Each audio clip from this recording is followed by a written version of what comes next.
Well, Ben Osbourn is the UK country manager for Pfizer, and earlier he spoke to our medical editor, Fergus Walsh, and gave us his reaction to the news today. It's an incredible moment for society, and I really think this is now a turning point in the fight against this pandemic, both here in the UK and across the globe. Now, just give us an idea, because it has to be stored at minus 70 to 80. So what sort of logistical problems does that present in getting it to the UK? Yeah, so this is something actually we're very familiar with. Cold chain transport is something that we've got a deep history of with many vaccines.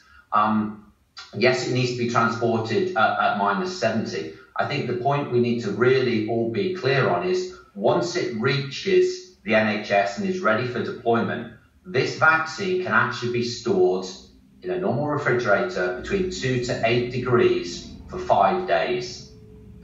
Does it come in a special box when it's being delivered with dry ice? Just paint a picture for me of once it leaves the factory, what sort of container is it in, and what does that involve? So the best way to think about this is the individual vials are packed into a tray, which essentially looks like a very flash pizza box. A number of these pizza boxes are then put into a thermal shipper, which is packed with dry ice, which maintains very carefully the temperature of the individual vaccines at minus 70 for 10 days.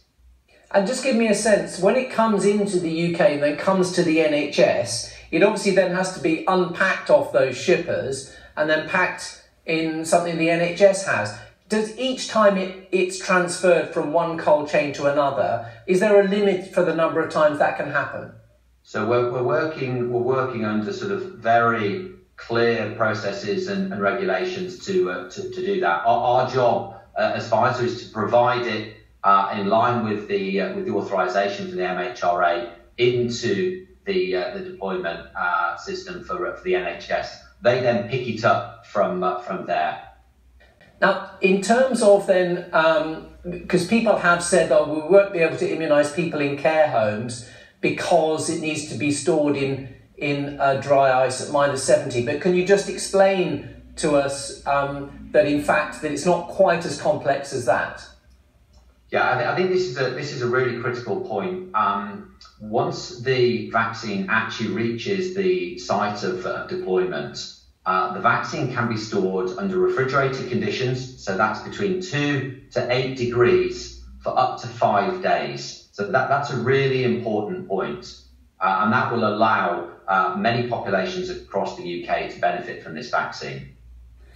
Well, that was Ben Osbourn, UK manager for Pfizer. We can talk now to Peter Openshaw, who's Professor of Experimental Medicine at Imperial College London, also, by the way, a member of the UK Vaccine Network. Peter, good to talk to you once again, and you must be delighted with this news today.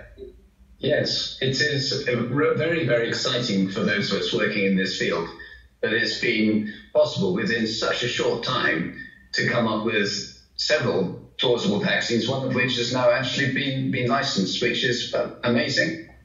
And it's based on this new technology of RNA, which hasn't been used before, but which is such a good way of making a vaccine.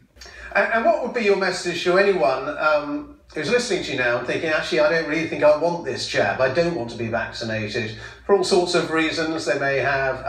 And we know that there's a lot of talk now on social media, the anti-vax campaign and so on. What is your message to those sort of people who are sceptical?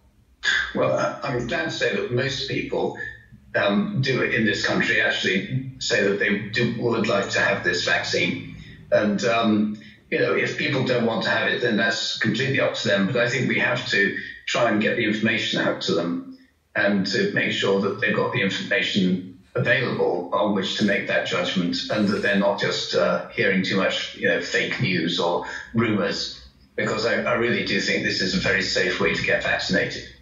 Peter Openshaw, good to talk to you as ever, Professor of Experimental Medicine at Imperial College London. Many thanks.